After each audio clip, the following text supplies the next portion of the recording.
I thought it was really smart. All right, if we're going to sell people on the idea that we're going to have a streaming service with like all our different properties that we own, I thought it was really smart to start off with the Mandalorian, and they made it good, which definitely helped them.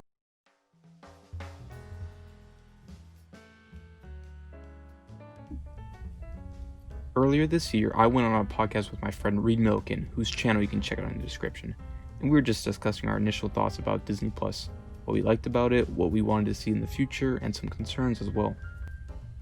I think my initial concerns with the service was that Disney is buying all these studios as well as already having established, successful properties, such as Marvel and Star Wars, and it seemed to me like at a point they were going to become too overwhelmed to create enough content for the number of fans they already have for each property they own, and end up just making a short supply of TV shows and movies to be shown either on the streaming service or in theaters. Of course, when the virus hit, that raised even more questions as to what these studios will do with their movies slated for this year. And a few movies did transition to a service such as Trolls World Tour and Scoob. So when Disney decided to list Mulan, a 1998 live-action reboot without Mushu, at $30 atop the monthly fee you already have to pay, I was very nervous for the future of Disney Plus.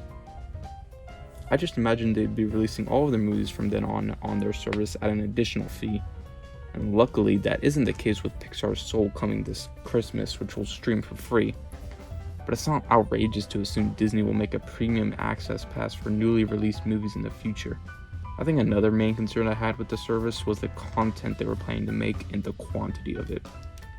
Having Disney create new stories in TV show format was a brand new territory for them, and if they didn't make enough content for all the properties that they own fast enough, they'll just end up making rushed content with no focus or direction, and people will just move on to the next streaming service. At first, that's what I thought was going to happen. Granted, the virus did push a lot of their content back from their original release date, but still, 2020 was a very dry year for Disney, and they probably felt more and more pressure each day just to release something on their service to keep customers paying each month.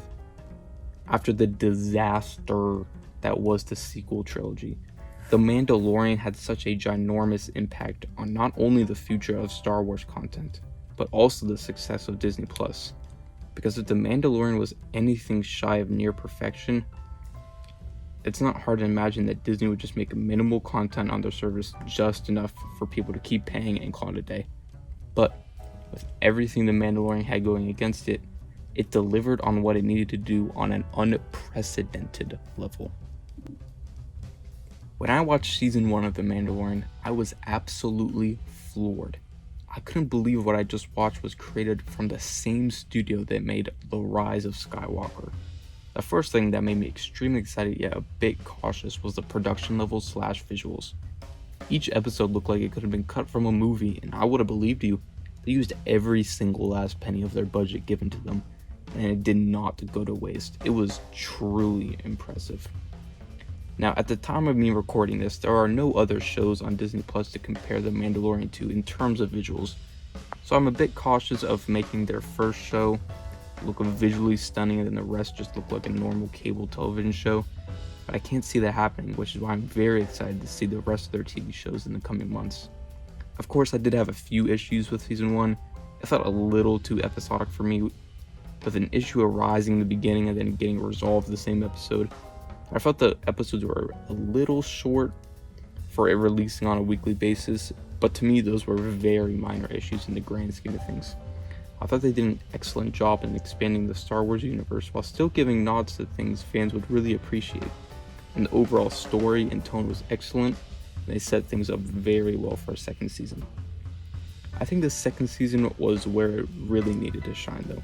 As I mentioned earlier, that all their TV shows were getting pushed back to 2021, and The Mandalorian was really their only big release this year on Disney Plus, so it had a lot of things it needed to do. It needed to bring the same amount of production, if not bigger than the first season.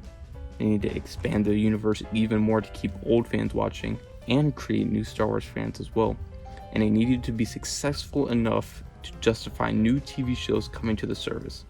Because if the first season was just a lucky chance that it did so well and the second season couldn't live up to its standards, I can't see Disney taking more chances to make bold but risky new shows in the chance that it might do well.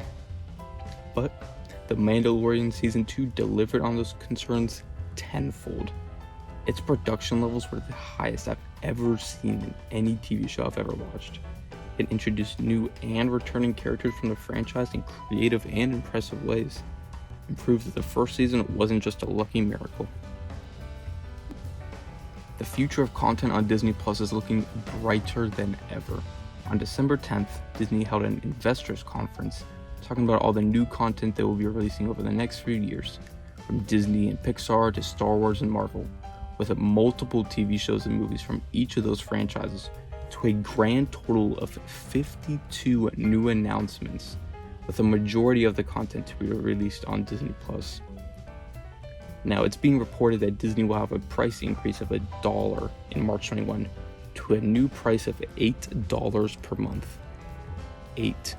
For the amount of content they're going to be releasing, and even some new surprise releases we didn't even know about yet, for $8 a month, it is too good of a deal to pass up. Come on now.